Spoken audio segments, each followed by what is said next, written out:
Peter the Great, born Pyotr Alexeyevich Romanov in 1672, stands as one of Russia's most transformative figures. A Tsar whose ambition and relentless modernization efforts dramatically reshaped the nation and propelled it onto the European stage. His early life was marked by political instability and a power struggle within the Romanov dynasty, following the tumultuous time of troubles.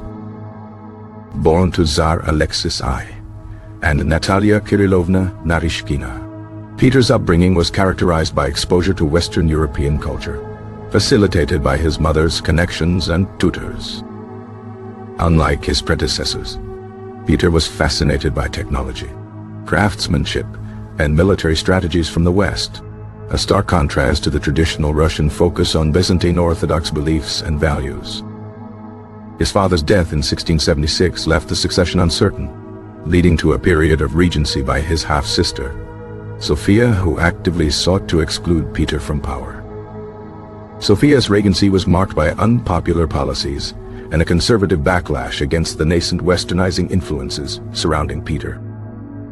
Peter's accession to the throne in 1682, albeit shared with his brother Ivan, was far from secure, and the power struggle continued. Ivan's ill health and eventual death in 1696 left Peter as the sole ruler, though not without opposition from the conservative boyars and the Orthodox Church. Recognizing Russia's technological and military inferiority compared to Western European powers, Peter embarked on a program of radical reforms designed to modernize the nation from top to bottom. His Great Embassy in 1697 to 1698 was a pivotal moment, taking him on a whirlwind tour of Europe, primarily to Western Europe, to learn firsthand about Western technology, military tactics, and governmental systems. Disguised as a shipwright named Peter Menshikov, he worked in Dutch shipyards, gaining practical experience in shipbuilding and naval construction. He studied with European engineers, scientists, and military experts, absorbing their knowledge and adapting it for Russian applications. He recruited foreign advisors and skilled artisans to assist in his modernization efforts, often offering generous salaries and privileges. Upon his return to Russia in 1698, Peter confronted a devastating rebellion known as the Streltsy Uprising, a mutiny by the elite Streltsy Guard who opposed his reforms. The experience reinforced his belief in absolute rule and the necessity of imposing his will upon the Russian people. One of Peter's most significant reforms was the restructuring of the Russian army, transforming it from a largely conscripted force into a professional standing army modeled after Western European armies. He introduced standardized uniforms, weapons and training methods, and recruited officers based on merit rather than birth. He established a regular navy, building ships and shipyards along the Baltic Sea and Black Sea, dramatically increasing Russia's maritime power. The construction of St. Petersburg, the window on Europe, began in 1703, intended as a new capital city, showcasing Russia's connection to the West, built on the swampy lands near the Baltic Sea.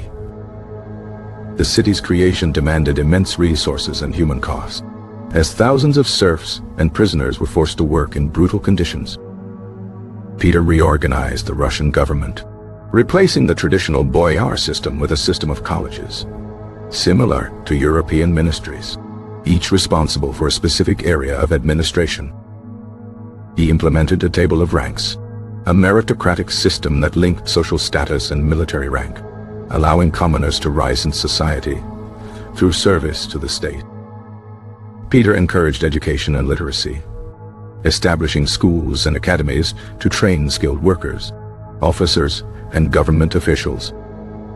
He introduced Western-style dress codes and social etiquette, attempting to erase traditional Russian customs and instill a Western European sensibility. Peter reformed the Russian Orthodox Church, replacing the Patriarch with a holy synod controlled by the Tsar. effectively subordinating the church to state authority. He sought to modernize the economy, encouraging trade and industry and imposing state monopolies on certain goods. Peter's relentless drive for modernization came at a significant cost to the Russian people, with increased taxation, forced labor, and the suppression of dissent. His military campaigns, particularly the Great Northern War against Sweden, were costly in terms of both lives and resources.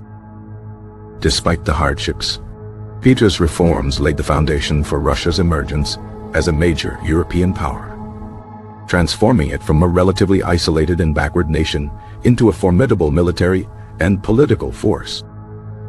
The Great Northern War, 1721, was a defining conflict of Peter's reign, a protracted struggle against Sweden for control of the Baltic Sea region. Peter's victory in the war secured Russia's access to the Baltic Sea, allowing for trade and communication with Western Europe. The Treaty of Nystad in 1721 formally ended the war, recognizing Russia's gains and solidifying its status as a major European power. Peter's later years were marked by continued military campaigns, including wars against Persia and the Ottoman Empire, further expanding Russia's borders. He reorganized Russia's administrative divisions, creating provinces and governorships to improve governance and military control.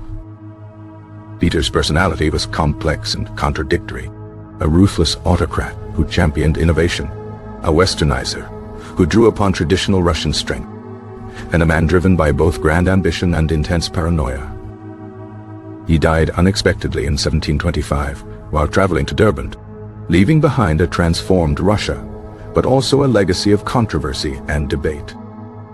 His death triggered a period of political instability known as the Era of Palace Revolutions, as rival factions vying for power sought to exploit the succession crisis. Despite the subsequent instability, Peter's reforms fundamentally altered the course of Russian history, propelling the nation onto the world stage and setting the stage for its future development. He left behind a modern army, a powerful navy, a decentralized government, and a burgeoning economy, all of which would shape Russia's destiny for centuries to come. Peter's legacy remains complex and multifaceted, inspiring both admiration and criticism, but undoubtedly securing his place as one of Russia's most influential and transformative rulers.